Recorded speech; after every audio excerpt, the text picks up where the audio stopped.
दरोगा भर्ती 2016 के संबंध में मैंने आप सभी को कल बताया था कि टीम 2486 जो पुलिस मुख्यालय गई थी, वहाँ उन्होंने कोर्ट की इस भर्ती प्रक्रिया के बारे में वहाँ पे बात की। वहाँ क्या कार्रवाई हो रही है, इस पे वो लोग आगे क्या प्रक्रिया अपना रहे हैं, इस बारे में वहाँ से जो जानकारी मिली थी वो मैंने आप सभी तक साझा किया था।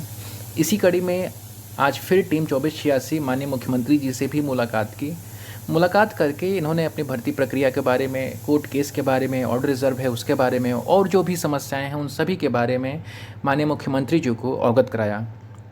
इस पे मुख्यमंत्री जी ने जो जवाब दिया, आइए जानते हैं कि माननीय मुख्यमंत्री जी की तरफ से इस बारे में क्या कहा गया है। तो टीम 2486 जो मुख्यमंत्री महोदय से मिलने का इनको अपॉइंटमेंट मिला था, तो टीम 2486 ने सभी से सुझाव मांगे थे और जो अधिकतर सुझावों को टीम ने अपने प्रार्थना पत्र में शामिल किया था और मुख्यमंत्री जी के सम्मुख ये सुझाव रखे थे।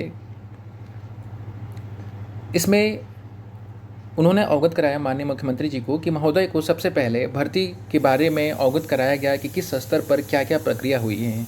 लखनऊ बेंच में ट्रेनिंग स्टे से लेकर सुप्रीम कोर्ट से उसे हटाने तक और फिर इलाहाबाद उच्च न्यायालय द्वारा परिणाम निरस्त होने से लेकर सर्वोच्च न्यायालय में एसएलपी दायर होने से लेकर प्रशिक्षण पूर्ण होने पर घर वापसी तक और 1 साल के लंबे इंतजार के बारे में माननीय मुख्यमंत्री महोदय को अवगत कराया गया। उसके बाद सबसे पहले मांग रखी गई कि सरकार की तरफ से ऑर्डर जल्दी लाने के लिए प्रयास किया जाए, क्योंकि 5 माह से आदेश रिजर्व हैं। उस पर माननीय मुख्यमंत्री महोदय ने आश्वासन देते हुए कहा कि इस पर अधिकारियों की मीटिंग बुलाएंगे और आदेश जल्द लाने के लिए जो भी हो सकता है वो करने के लिए उन्हें आदेशित करेंगे। फिर ज्वाइनिंग से संबंधित टीम 2486 ने इससे संबंधित विषय रखा कि हमें सशर्त नियुक्ति दी जाए, न्यायालय से किसी प्रकार की इस पर रोक नहीं है। उस पर माननीय मुख्यमंत्री ने कहा कि सुप्रीम कोर्ट सुप्रीम बॉडी है, उसके आदेश का अनुपालन करेगी सरकार, आदेश आते ही अनुपालन हम करेंगे। फिर उन्होंने पूछा तुम लोगों की तरफ से वकील कौन हैं। वकीलों के नाम से टीम 2486 ने अवगत कराया गया, तो उन्होंने कहा कि उन्हीं से कुछ करवाओ। फिर 2 बार हुई मेंशनिंग के बारे में उन्हें अवगत कराया गया। फिर माननीय मुख्यमंत्री ने कहा कि बात करते हैं इस पर अधिकारियों से। आगे फिर सशर्त नियुक्ति न मिलने की स्थिति में फिर हमने लीन पीरियड ख़त्म होने और पुराने जॉब में वापस न जा पाने की बात रखी कि इस कारण ऑर्डर न आने से अन्य परेशानियों का भी सामना करने वाली बात से अवगत कराया गया। तो उस पर माननीय मुख्यमंत्री जी ने सुझाव दिया कि आप लोग नई भर्ती की तैयारी करते रहिए, उसमें अप्लाई करिए। फिर हमने माननीय मुख्यमंत्री महोदय को ओवर एज हो गए हैं उस पर अवगत कराया। उस पर माननीय मुख्यमंत्री जी ने कहा कि कोर्ट में ये बात रखिए और मांग कीजिए कि आपको एज में रिलैक्सेशन दिया जाए। फिर हमने यानी कि टीम 2486 ने वरुण और शशांक भाई के बारे में अवगत कराया, जो इस बीच हमारे 2 साथी कोरोना काल में दिवंगत हो गए थे, उनके परिवार को क्षतिपूर्ति प्रदान की जाए। इस संबंध में माननीय मुख्यमंत्री जी को अवगत कराया गया। फिर आगे उसके बाद ट्रेनिंग टाइम में सैलरी का मुद्दा उठाया गया। उस पर उन्होंने कहा कि ऐसा कोई नियम नहीं होगा। फिर उन्हें नियम से अवगत कराया गया, तो माननीय मुख्यमंत्री का कहना था कि ये कोर्ट के आदेश से हुआ होगा। फिर टीम 2486 ने कहा कि सर ऐसा कोई आदेश नहीं हुआ है। उस पर माननीय मुख्यमंत्री जी ने कहा कि कोर्ट ने आपका परिणाम निरस्त किया है, आदेश आने दीजिए, उसके बाद नियमानुसार कार्यवाही होगी। फिर कोर्ट का आदेश विपरीत आने की स्थिति में जो ट्रेनिंग किए हुए हैं वो बच्चे बाहर होंगे, उनके बारे में जब माननीय मुख्यमंत्री जी से पूछा गया कि क्या उनको सरकार की तरफ से कुछ फेवर मिलेगा, उस पर मुख्यमंत्री जी ने स्पष्ट जवाब था कि कोई बाहर नहीं होगा, तुम लोगों ने ट्रेनिंग कर ली है, सरकार ने तुम्हारी ट्रेनिंग पूरी कराई है, इसमें एप्लीकेंट की कोई गलती तो नहीं है, कोई बाहर नहीं होगा, बाकी जो आदेश आएगा उसका अनुपालन करेंगे। कोर्ट से ऐसा पहले कभी हुआ है क्या, ये पूछते हुए उन्होंने अपनी बात खत्म कर दी। अंत में माननीय मुख्यमंत्री महोदय ने आश्वासन दिया कि संबंधित विषय पर भी अधिकारियों से मीटिंग रखेंगे और ये जल्द आदेश निकलवाने के लिए जो हो सकता है वो करने का उन्होंने आश्वासन दिया है और कहा है कि चिंता मत करो, जल्द आदेश आ जाएगा तुम्हारा। ये सब डिस्कस हुआ माननीय मुख्यमंत्री महोदय से और टीम 2486 ने बताया कि एक बात निश्चित है कि सरकार की तरफ से कुछ कार्रवाई अवश्य होगी, बाकी अन्य विषयों पर कार्रवाई ऑर्डर आने के पश्चात होगी। इसी कड़ी में आपको पता है कि 2486 टीम 2 धड़े में बटी हुई है।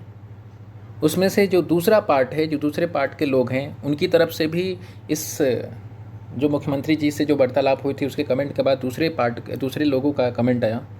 उनका कमेंट कुछ इस प्रकार है कि अब तो निश्चित नहीं था, परंतु अब ऑर्डर ज़रूर एडवर्स आ सकता है। प्रयास अच्छा था सीएम साहब से मिलने का, परंतु आज वहाँ बात उल्टी पड़ गई। खूब सुनाया गया कि दरोगा बनो, नेता मत बनो, क्योंकि हमारे भी 2 साथी वहीं पर थे। यानी कि जो दूसरा पार्ट है, जो 2486 की दूसरी टीम है, जो पहली टीम से थोड़ा सा विरोधाभास रखती है, उनके भी कुछ 2 साथी वहाँ पे मौजूद थे वहाँ मिलने के लिए, परंतु गोपनीयता के चलते भूपेंद्र, यानी कि जो भूपेंद्र की टीम थी, उनको साथ नहीं ले गई।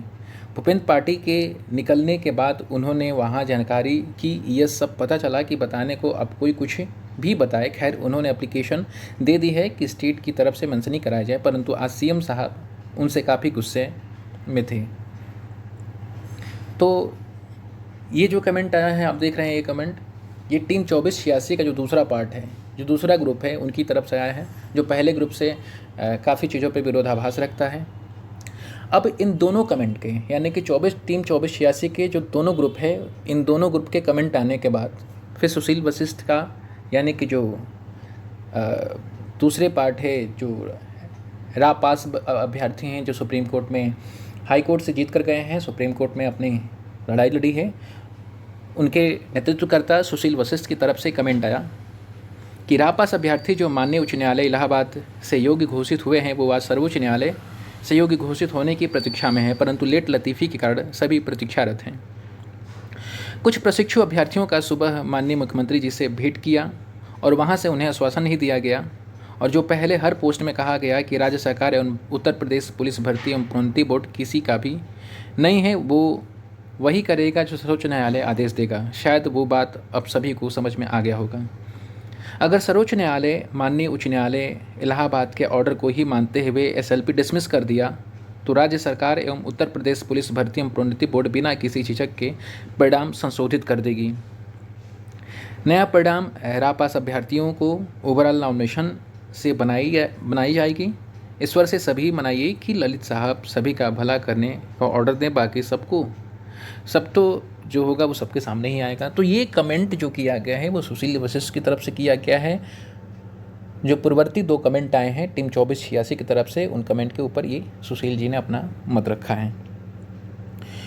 तो मैंने आप सभी को अवगत करा दिया जो कल पुलिस मुख्यालय में जो भी वहाँ से जानकारी मिली थी उसके संबंध में, और आज माननीय मुख्यमंत्री जी से जो टीम 2486 के सदस्य मिले थे उनके बारे में क्या क्या जानकारियाँ निकल के आई है, माननीय मुख्यमंत्री जी ने क्या क्या कहा है, उसके बारे में आप सभी को मैंने अवगत करा दिया। आगे जब इस तरीके से कोई भी और जानकारी आती है, क्योंकि अब दोनों टीम के लोग सक्रिय हो चुके हैं, क्योंकि आप सभी को पता है 5 महीने से लगभग 5 महीने होने को है ऑर्डर रिजर्व है, अभी ऑर्डर का कुछ अता पता नहीं है। तो दोनों टीम सक्रिय है, अपने अपने स्तर पे काम कर रही है। तो अब जो भी कुछ आगे अपडेट आता जाएगा, हम आपको इस सेशन के माध्यम से, चैनल के माध्यम से आप सभी तक पहुंचाते जाएंगे।